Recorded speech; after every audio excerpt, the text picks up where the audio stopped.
Well, I have some exciting news, ladies and gentlemen. It's not always bad news all the time. And right now we're going to talk about Ian Cameron and what he has recently done in Parliament to help the farmers of South Africa. Let's get into it. Criminals must pay stew. Ma'am, can you give me protection from yourself?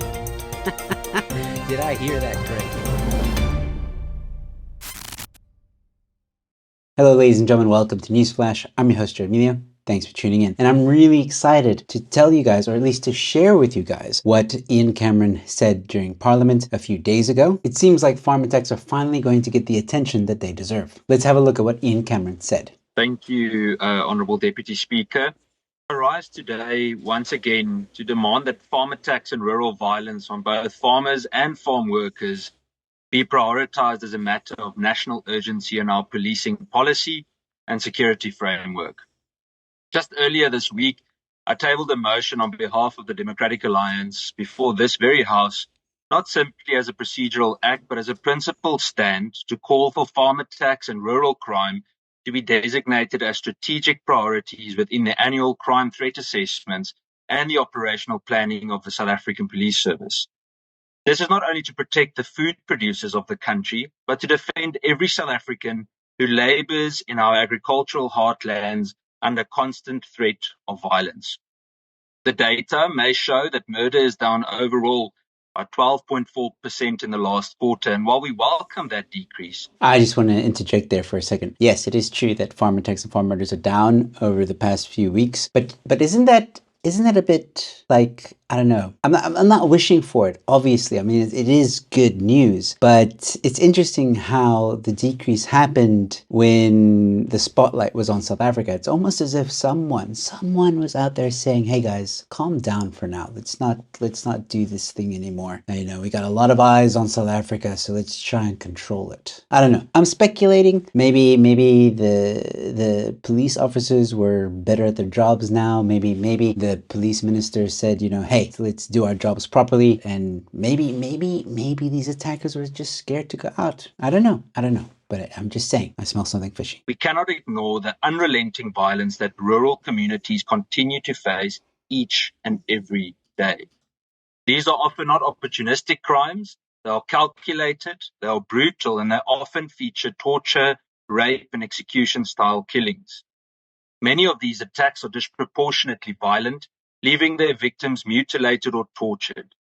In one of the most harrowing cases in our country's quite recent history, Willemientjie Potgieter's father was stabbed more than 150 times with a garden fork, amongst other things, an act of unimaginable cruelty that reflects a sadistic intent behind some of these crimes.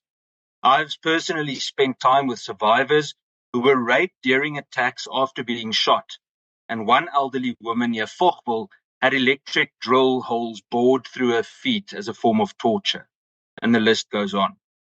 These attacks are not just crimes against individuals, they are attacks on the constitutional right to dignity, life, and to safety, and they are attacks on the very viability of our rural economy, on food security, employment, and national stability. I just want to interrupt for 1 second, because what Ian has said now is, if it doesn't churn your stomach, if it doesn't make you feel sad, if it doesn't upset you, then I don't know. Like, there has to be some kind of sympathy towards the farmers here. Because for all of you people that say, why should farm attacks and farm murders be made special? Why should it be made a priority? Townships also have killings and blah, blah, blah, blah, blah. And you always want to compare it to other crimes. But listen to what Ian said. Where else do South Africans get tortured in this way? It is literal torture. When you're drilling holes into people, when you're stabbing them over 100 times, that is not normal crime. Yes, there are instances when farm attacks happen and it's just for robbery, they just want to steal something, but there's an alarming amount of them that are absolutely appalling. These people are being tortured in ways that you can't even imagine, and unfortunately I can't even describe it on YouTube because this video is probably going to get banned or taken down because of the violent language that I'll have to use to describe them. But that's how severe severe it is. That's how bad it is. And for anyone to not realize this, for anyone to go and try and defend or say that, no,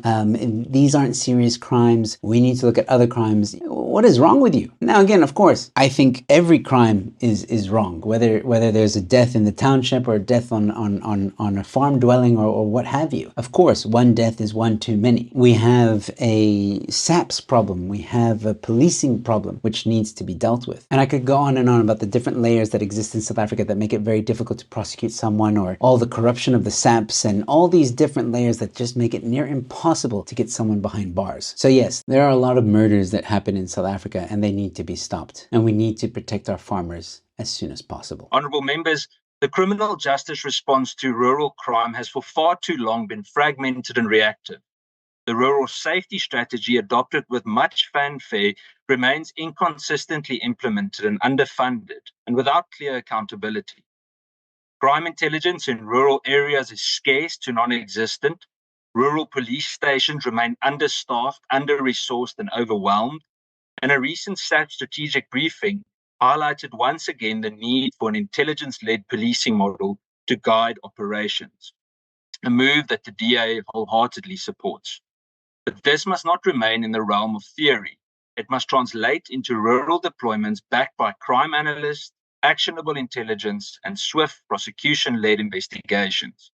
What we have instead are rural police reservists that have been removed from service, sector policing that's virtually absent, and no specialized rural crime units to really speak of. During our oversight visits to specialized units, whether it's the flying squad or anti-gang units, it has become abundantly clear that in parts of SAPS, there is no real unified operational capacity to deal with the crisis of rural crime. Vehicles often lie broken in garages, critical posts remain unfilled, and unit commanders are operating with outdated technology, poor morale, and no clear directives for flailing senior management. Deputy Speaker, we must no longer ask whether rural safety should be prioritized. It's so obvious that it must. We must now ask why this hasn't been done already. It is a failure in some parts by parts of the South African Police Service management, a symptom of poor planning and unwillingness to align our operational footprint with our national priorities and best interests. One of the most disgraceful illustrations, as one of the previous speakers mentioned, of the systemic failure is the case of 81-year-old Hendrik Venter, who was violently murdered on his farm in Kuruman in the Northern Cape in September 2024. He was found with 3 deep stab wounds to the head, a horrifying example of brutality that some of these rural citizens face. SAPS activated its much-touted 72-hour activation plan and arrested all 5 suspects within days. But instead of justice, what followed was a complete collapse in investigative rigor.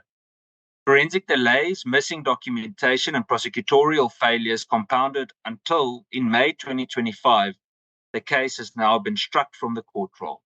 The suspects were all released, not because they were found innocent, but because the state failed to be ready. Another brutal farm murder followed by institutional indifference. It's simple to say then that it is not justice, it's a disgrace. And to make matters worse, some politicians from radical parties continue to openly sing about or romanticize the killing of farmers, while their extremist supporters celebrate these attacks on social media. This kind of hate-filled incitement does not embolden perpetrators, it simply undermines our constitutional democracy. We therefore call on the Minister to direct SAPS to do the following. 1. Include farm attacks in SAPS annual crime threat analysis and station operational plans as a priority crime. Establish dedicated rural crime capability or capacity within the DPCI. Fully implement a revised intelligence-led and evidence-based rural safety strategy in close partnership with local farm watchers and community structures. 4.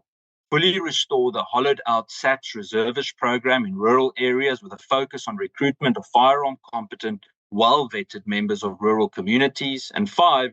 Report quarterly to this House on rural crime data, prosecutions, and resource allocations to combating this scourge, with a renewed focus on prosecution-led investigations to ensure that arrests lead to convictions and justice. Deputy Speaker, I close by reminding the House that a government that cannot secure its farms cannot feed its people. This is not a cry for special treatment. It's simply a call for equal protection under the law.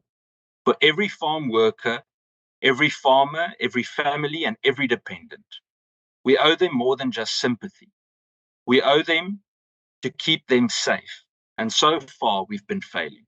I thank you. And I couldn't agree more with Ian Cameron. It's so great to see him doing great work in his new position. Well, he's been in that position for a while now, but you know what I mean. He used to be part of Action Society. Now he's part of the government. He's an MP. He's in there, and I commend him. I really do. I think this is great. I think it's about time that someone did something about the safety of farmers and farm workers. And like he said at the end, it isn't just about farmers. It's about everybody involved in farming on farm land that needs to be protected. And he is so right. The government has been failing every single one of them, and that's what this is about. Because if we don't take care of our farmers, if we don't take care of the people that work there, if we don't take care of even transportation of goods, the transportation industry is also under siege. We've seen how people raid trucks or burn trucks and loot the goods that are on there. This is not hypothetical. This is not conspiracy theory. This is happening. And when you have to spend more money to protect your goods in transport, that means the price of goods are also going to go up. And when you have to have more security for your farmers, the price of goods are going to go up. But at the end of the day, we do need to protect the farmers. We need to protect the goods, and we need to make sure that South Africans are able to get food, because at the end of the day, these are the people that provide the food for South Africa. And if we're not going to take care of them, who will? But let me know your thoughts in the comment section below, ladies and gentlemen. Do you agree with Ian Cameron, or do you not agree with Ian Cameron? While you're down there, leave a like on this video. Also follow me no matter where you're watching this on social media. And if you want to support my work, head on over to YouTube and become a member to my YouTube channel. It goes a long way to supporting me and helping me to produce content for you guys. You can find out more information about memberships and exclusive perks at that join button below this video. And of course, if you're watching on YouTube, don't forget to subscribe. I've got more content coming your way. And with all that being said, thanks for watching. Your Newsflash is in.